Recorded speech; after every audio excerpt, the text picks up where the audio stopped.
Bonjour et bienvenue sur Anatomie avec Abdoulaye. Dans cette vidéo, nous allons parler du rhinocéphale ou du lobe limbique. On a vu sa situation à la face médiale ou interne de l'hémisphère cérébral.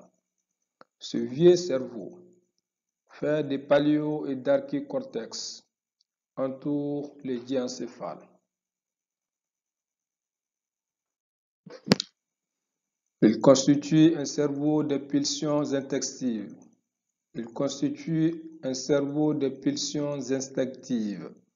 Et joue un rôle important dans les processus vitaux d'alimentation, de reproduction de l'espèce, dont dans le comportement d'agressivité ou de peur.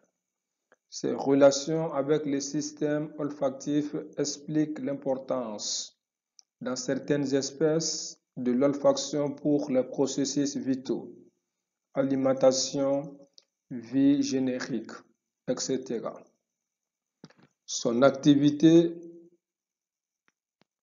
est modulée en permanence par le néocortex, en particulier le lobe frontal, dont les ordres destinés au lobe limbique sont produits en fonction de la connaissance du monde extérieur et de l'affectivité ressentie.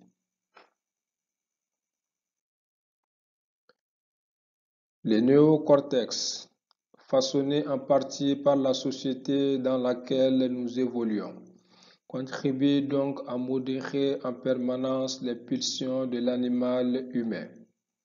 Le lobe limbique est constitué par les formations olfactives, bulbe, pédoncule et racine.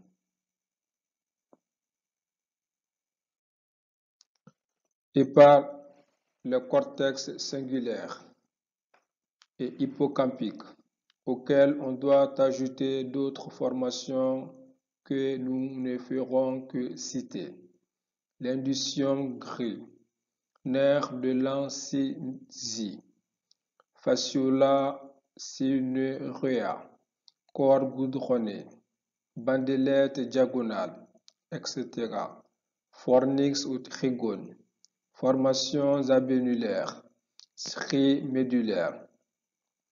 Sur cette figure, nous décrivons un circuit, le circuit de Papez, qui montre les relations entre le lobe limbique, le thalamus, l'hypothalamus et le néocortex.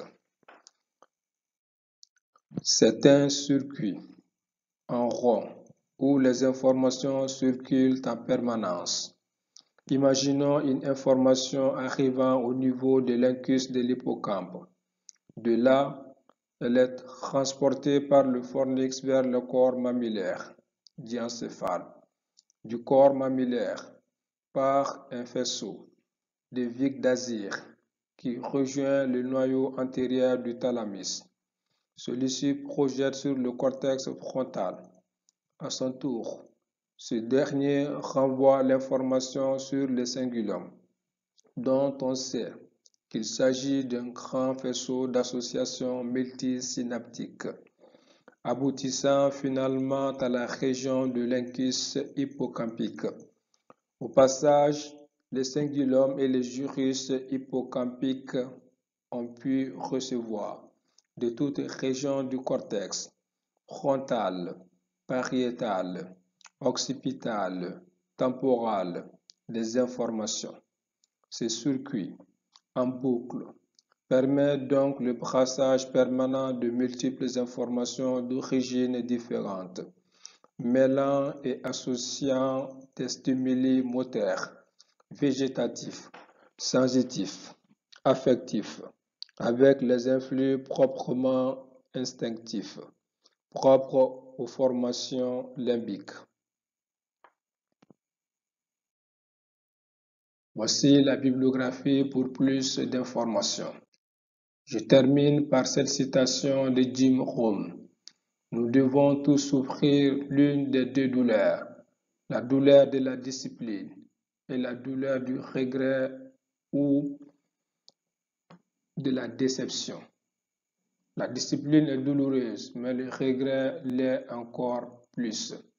Quoi que vous devriez faire maintenant, faites-le maintenant. Merci de votre attention.